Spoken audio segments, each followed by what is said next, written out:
Hello and welcome back to Geek and Speak, and welcome back to another one of our Commander deck tech videos. So pretty recently, the Trinket Mage over on his YouTube channel made a compilation of a bunch of $25 Commander budget decks made by different content creators in the scene. It's a great video, you should go check it out if you want some cool ideas for budget decks, but today I'm going to be going over the deck that I built for that video. And I believe some of the other people who have decks in that video are also making videos like this on their channel, so go check those out if it sounds of interest to you, and I'll also make sure to link the original video in the description of this video. All right, so what are we trying to do? Well, we are trying to make infinite Thopter tokens. This is actually a deck that is semi-popular and modern. I don't think it's been meta for a while, but we're doing the same thing. So first off, we need Thopter Foundry, which is for an Orzhov and a blue mana. So 2 mana, it's an artifact that we can pay 1 and sacrifice a non-token artifact to put a Thopter creature token with flying into play. We gain a life. So we pair this with Sword of the Meek, which is an equipment for 2 mana. Equip cost 2, the equipped creature gets +1/+2. That part's kind of irrelevant. Whenever a 1/1 enters the battlefield under our control, we may return the Sword of the Meek from our graveyard to the battlefield, then attach it to that creature. So normally this combo is okay, just these 2 cards. You just pay 1 mana, you sacrifice the Sword of the Meek, you make the Thopter, which triggers the Sword of the Meek and brings it back because you made the Thopter, and then you can just do that, keep sacrificing, bringing back the sword 1 time for every mana that you make. There is a card that lets us go infinite with this though, and that is Urza Lord High Artificer, by far the most expensive card in the deck. It was very, very hard to make this $8 card fit in a $25 budget deck, let me tell you, but it's a 4 mana 1/4 human artificer that when it enters, we create a construct token, and then we can tap an untapped artifact we control to add a blue mana. So now, as we are doing the combo, we can tap the tokens that we are making with Urza's ability to go infinite. All right, that sounds all fine and dandy, but how are we actually going to pull this off? So let's talk about what we got in the command zone, because I feel like these 2 cards are quite helpful. So we have to play Esper because Thopter Foundry is an Esper. So we have a partner pair of Silas Wren, Seeker Adept, and Rebek Architect of Ascension. So Silas is a 3 mana 2/2 with Death Touch. When it deals combat damage to a player, we can choose an artifact in our graveyard and we may cast it this turn. So this is a really good way of getting back any of our combo pieces if they are removed. Specifically the 2 artifact pieces. I guess it doesn't get Urza back, but it is still pretty nice. And as you will see, there are a few other cards in the 99 that this can get back that's somewhat helpful at certain times. And then Rebek is giving our artifacts we control protection for each converted mana cost among artifacts we control. Now, we're not trying to like evenly spread this out like a bunch of different mana values to give all of our artifacts perfect protection, but it is pretty decent way to just make sure our combo pieces are more likely to get to stick around. And because Silas itself is an artifact creature, that means that that's providing protection, which makes it easier to get in for damage with Silas if we need to get something back. All right, so we have 25 creatures in the deck. I'm not going to spend a ton of time on these because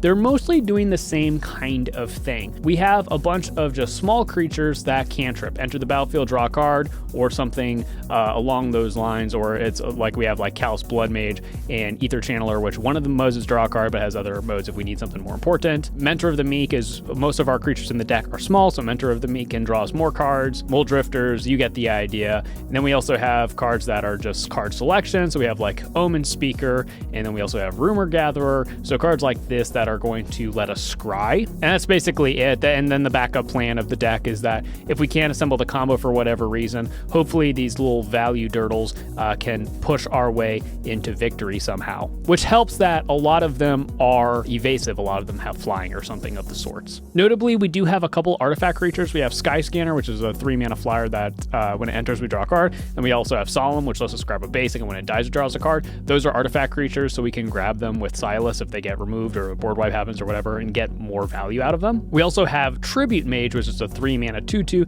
that when it enters, we get to find an artifact with mana value 2 to put into our hand. Both of our artifact combo pieces are 2 mana, so this can find either of them. We have Sun Titan, which can help get things back, especially helpful that all of our cantrippy Fury and scrying creatures are low mana value for the most part, so Sun Titan can bring those back, and it can bring back our combo pieces if they get removed. And then I think the last notable creature is Crashing Drawbridge, which if we are able to get a ton of Thopters, we can use the drawbridge to give them all haste and maybe win out of nowhere. But for the most part, our creatures are just here to help us dig for our combo pieces while also providing blockers and maybe grinding out a slow victory if we need to that way. And then for the most part, our instants and sorceries in the deck are kind of doing the same thing. We have like Drawn for Dreams, which lets us go 7 cards deep and grab 2 cards. We have just like Read the Bones, Painful Truth to draw cards. We have Tamiya's Epiphany to scry draw. We do have some cards, yeah, that just like straight up just draw cards and that's it. But I really like these cards like Anticipate, Behold the Multiverse, Impulse, that let us go several cards deep in our deck and grab the one that is most helpful. We have several cards that do that kind of thing. We do have some removal in the deck just because it's a game of Commander. There are going to be things we need to get rid of. So in the board wipe slots, we have like Flood of Tears and Consuming Tide. Consuming Tide also kind of works as card draw. It's an early way to bounce everything back to their hands. But then also, because most of our creatures have entered the battlefield triggers, that is going to let us get extra value out, as well as it's also probably going to draw some cards. And then Flood of Tears kind of does the same thing, but we get to start rebuilding before our opponents. And then in case someone tries to stop us with counter magic, we do have Dispel, which is just counter target instant spell. We do have Esper Charm, which can remove enchantments if there's some kind of enchantment that is hating us out. We can also use the other modes to just dig deeper in our deck if we're not worried about it. And then we also have Generous Gift, which is just, destroy anything that is preventing us from getting our combo off. And then Negate is the other counter spell that we have in the deck. Pull from Eternity is pretty interesting because the one thing that you might be worried about is what if someone exiles one of our combo pieces. Pull from Eternity is a 1 mana instant that lets us take a card from exile and put it back into our graveyard. Specifically, if we are able to do that with one of our artifacts, we can either get it back with our Commander Silas or get it back with Sun Titan, something like that. So it's a way that if one of our combo pieces is exiled, we can probably get it back with the Pull from Eternity. The rest of our artifact package is just Ramp and a Crystal Ball, which is like the poor man's Sensei's Divining Top, just 3 mana, and then for 1 we can tap it to scry 2, but it's repeatable, so it probably gets multiple activations, lets us dig for our pieces. Now the land slots in this deck is actually super weird. Normally in a budget deck, the way that you can increase the value of your 99 is by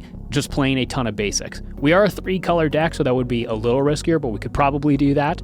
But we have built our mana base so that it helps us also dig for our combo pieces. We do have Access Tunnel and Rogue's Passage, which both provide unblockable, which is nice when we have all these little creatures, or one of our commanders specifically cares about dealing damage. So if we go into the long game, we need to get stuff back, something like that. These are really helpful. Those are probably the first to go, though, if we were going to have to start cutting a couple cents here and there in our mana base. But we also have like Ash Barrens, which has basic land cycling. It's a land if we need it. If we don't need it, we can start thinning our deck. Now, deck thinning is a joke until it's not, so we have a lot of ways to do it in this deck. We also have all of the other cycling lands. So we have like Barrenmoor, we have the deserts of the True, we have the cycling dual lands like Irrigated Farmland. A new one that I think is kind of underrated are the landscape cycles from Modern Horizons 3. They are a colorless land if you need it, it's a fetch land if you need it, or it's a cycling land if you just want to ditch it for a card. And then we also just have other fetch lands. We have like Terramorphic Expanse and Evolving Wilds like you would expect. And then we also have the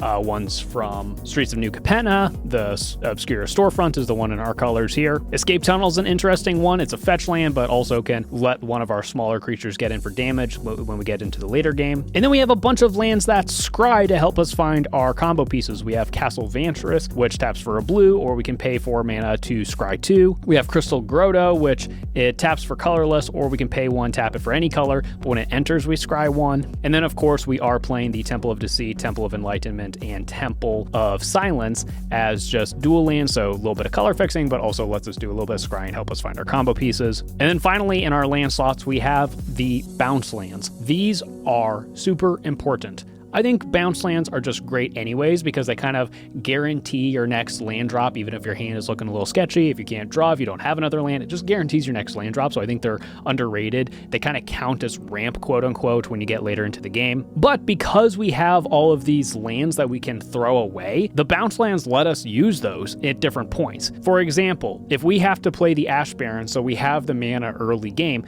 we can do that. But then later in the game, we can pick it up with the Azorius Chancery or one of the other bounce lands to then basic land cycle the Ash Barons to get like a second use out of that land. And that's going to be true with our cycling lands as well. So again, this is not a very conventional mana base, but for a combo deck that needs to find its pieces on a strict budget, it's a decent way for very cheap to kind of get extra use out of all of our land slots. All right, and that is how you can make infinite Thopter tokens for a 25, I guess $26 budget in Commander. I used to have a deck that did a similar thing in the past, and I'm really liking this. We are thinking about, on our Commander gameplay series, doing a $25 budget deck, so I will probably build this in paper and play it in that episode if we do it. We've already done an episode for $50 budget and $100 budget, so the logical conclusion is let's go even lower for the next one. But yeah, let me know what you think about the deck in the comments down below. Go ahead and check out Trinket Mage's video that I already mentioned, link to that in the description, and I think a bunch of the other people who are in that video have now made follow-up videos explaining their decks as well, so I'm sure it would mean a lot to them if you go check those out as well. This is my last video for the year. I will be taking a couple weeks off for the holidays. I just had another baby as well, but we will be back in a few weeks, coming back with more awesome Magic the Gathering content, so have a Merry Christmas, Happy New Year, and we will see you guys in a few weeks. Bye.